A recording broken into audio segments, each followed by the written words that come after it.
Welcome to Dynamo Dynamics, winning goals to digital dominance. I'm your host, Danny Perry, and with me as always is my guy, Kai Peterson. And Kai, it looks like spring has sprung, right? Yeah, the weather's nice. It's beautiful. It's St. Patrick's Day, got my green on. I have blue and yellow, which make green, but no paint. All right, well, we have the Dynamo versus Real Salt Lake to talk about amongst other things, but first things first. How did that prediction go?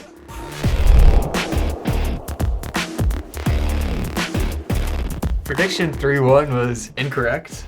We lost 2-1, and I guess we can jump right in. I mean, that's what Real Salt Lake did. They jumped right in, scored in the 45th second of the game. So we've been talking. This is the fourth match. We've been talking all season about how we have to stop conceding goals and get the defense straight. And the worst thing that could possibly happen, the thing we absolutely did not want to happen was, concede an early goal. Yeah. So we just decided to concede a really early goal. I mean, I guess it gave us 89 more minutes of opportunity, but 45 seconds in, and they sliced right through us, and there was a hot knife through butter. Our defense looked horrible there. It was just pass.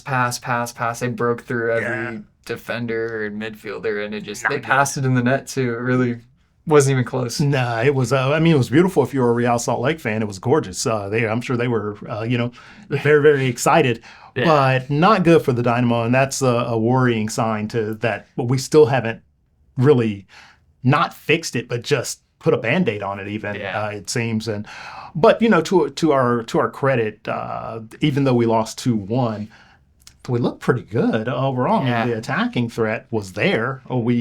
They conceded. I mean, we secured 9 corners. We had a lot of great shots on goal, and I mean, even after their 45-second goal, we leveled at in the 18th minute with the set piece from McGlynn to Ponce, and that was his first goal of the season. Yeah, beautiful cross. Yep. And then we had another goal that was disallowed, which was just a couple of minutes later. It was like a spark. It was like we were heating up, and it was a beautiful goal, but just disallowed. And then we even What did you think about that, though? I don't know. Was it offside? I mean, it was like the fingertip offside. Yeah.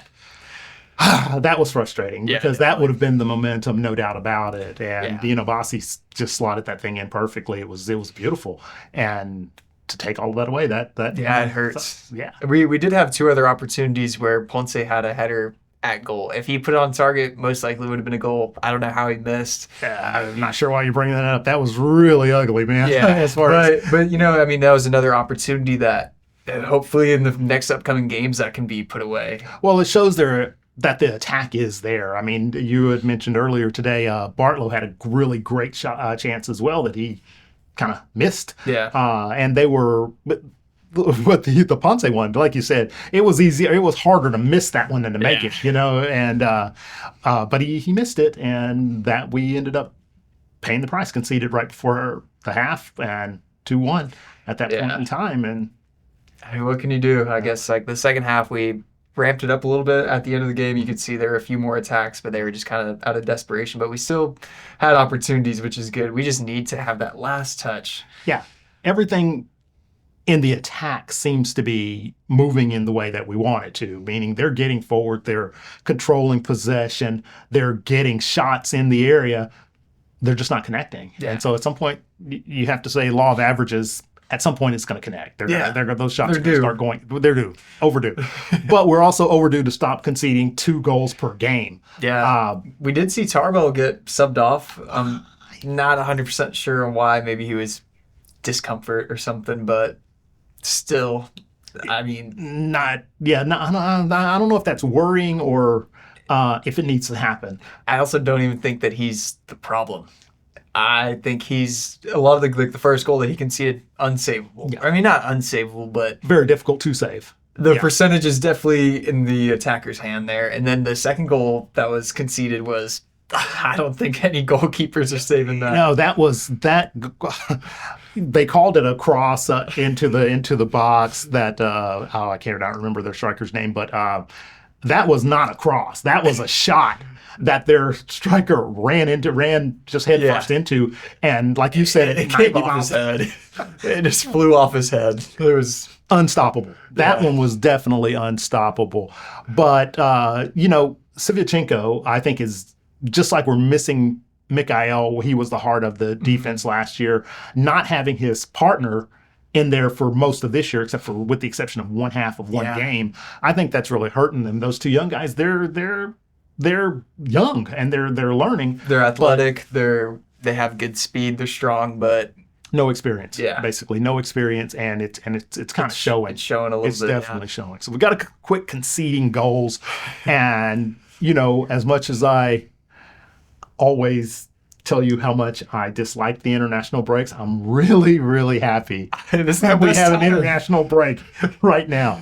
Yeah. So El Salvador coming up in a friendly, so time to get things back together, right? Yeah. I mean, I think you just play everyone, see who works well together, and I really don't have a prediction on the game because I think it'll be more of a scrimmage rather than a true game. So. Do you think they'll rotate heavily, or will they? I hope so. I hope we see different players get playing time with. I hope there's 5 new guys that start and see if they mesh better than, or like at least new defenders come on, or see what we can change to see. I guess that's a way you could look at it, but you could also look at it as a way to kind of get these guys some real time to try to fix what the problem is. Yeah, I mean it's the season's in full swing, and we're kind of letting it slip away real early. So we need to. We really are. Something needs to happen. We need to win. We really do. And you're looking at the standings. We're second from the bottom, according to the I guess point difference or whatever. But anyway, we're not at the bottom. That's the Galaxy. But if you look at it, it's inverted from last year. Basically, you got Vancouver at the top, a brand new San Diego team in second place, 8 points on the season for both of them. So it's kind of a crazy season already, but it also just feels like we're just in a dangerous moment, man, where either if we don't get this thing in the next few games going in a positive direction, that it could be lost before quick. We know it, I mean, it happens in every league, so. Yeah, so El Salvador, then we have Seattle, Portland, and somebody else. But the real reason, LAFC, that's it. But the real reason we're excited for this international break is because March Madness. There you go. Perfect time. Some of the best times of the year. And honestly, it's probably one of my favorite times of the year. Yeah, I could not agree more. That's a great segue into what we're all consumed here at ITCubed now. We're about to go into bracket mania for both the men and women's tournaments. So. Man, I think it's going to be a good. I think so too. A really, really exciting tournament. So on the men's side, you have Duke, U of H, Florida, and Auburn. Those are your top seeds. And any way too early prediction? I think I said this last time, but I think the 2 teams that I really like are Florida and Duke. But anything can happen. Got to pick one. Who's going to win the thing? Well, I think they'd have to play each other, but I'm just gonna say those 2 for now. I'll make my predictions more as the games come out. But hey, I will say I have my upset. I'm gonna have Drake beating Missouri. Oh man! So that's 11 beating a 6. 11 always beats a 6, and that's gonna be they might make it to the Sweet 16 in one of my brackets. So there you go. Kyle with the standing on the fence, kind of making a non-prediction prediction, but. Who do you have? Let me guess. For absolutely University of Houston, man. This is the not only are they the home team, not only are they the hometown team. Not only did I attend University of Houston, not only do they have the best defense in the country, but not only have they been to the Elite 8, Sweet 16, Final Four. Basically every year for the last 3 years, but this year they're very different in that they have very consistent scorers, and they have 3 of those guys who can score at any moment, and then a fourth in Juwan Roberts that gives them a physical presence on the inside, and that's something they never had before with consistent scorers. Across defensive minded the past few years. Absolutely. I mean, holding teams to 40-point games a lot of the times, but and this year they don't have to depend just solely on defense. Their defense is great, but they can score as well. So I'm going with U of H. I'm going with U of H. I mean, I did read a statistic that the last time Duke won their conference and won the conference tournament, that they ended up winning the March Madness tournament. So I think I'll just go ahead now say Duke. Duke. All right. Kai is off the fence, folks. He is going with Duke. What about the ladies? I know you have South Carolina, USC, UCLA, and Texas. Well, I can't say Texas, so I hope they lose in the first round. You could say Texas. But I will say... just try it. No. I will say I'll go with South Carolina. Always a powerhouse. They'll get it done this year. All right. Well, I'm not going to say Texas either, but I don't have the same reason for not saying Texas as Kai. I'm going with South Carolina to repeat. So I think that team is just strong, very, very, very well coached. They're stacked. And they're stacked. So University of Houston on the men's side, University of South Carolina on the women's side for me, and Duke and South Carolina. There you go. So what do y'all think? Yeah, let us know. I mean, you got 64 teams to pick from, so. Well, if you count the men's and the women's, that's what, 128? Too many. 128 teams to choose from, so no excuse not to play. Pick somebody. Yeah. Tell us what your picks are and let us know. Hit us in the socials, all of that good stuff. And are you going to make a prediction on Dynamo versus El Salvador, or? 2-2 draw. 2-2 draw. 5-4. Oh, gosh. No. Just kidding. 3-1 Dynamo. 3-1 Dynamo. How about that? They're gonna figure it all out in a match that doesn't mean anything, and then that's gonna translate. Yeah, you know what? Into Dynamo 5-0. 5. No, I'm kidding. 2-2 still, but wouldn't that be something if we just? Yeah. All of a sudden we just score from everywhere. That'd be awesome, though. It would kick some players into form. That'd be cool. Yeah, we're looking forward to it. Maybe. Hopefully something will happen. Come on, Dynamo, get it together.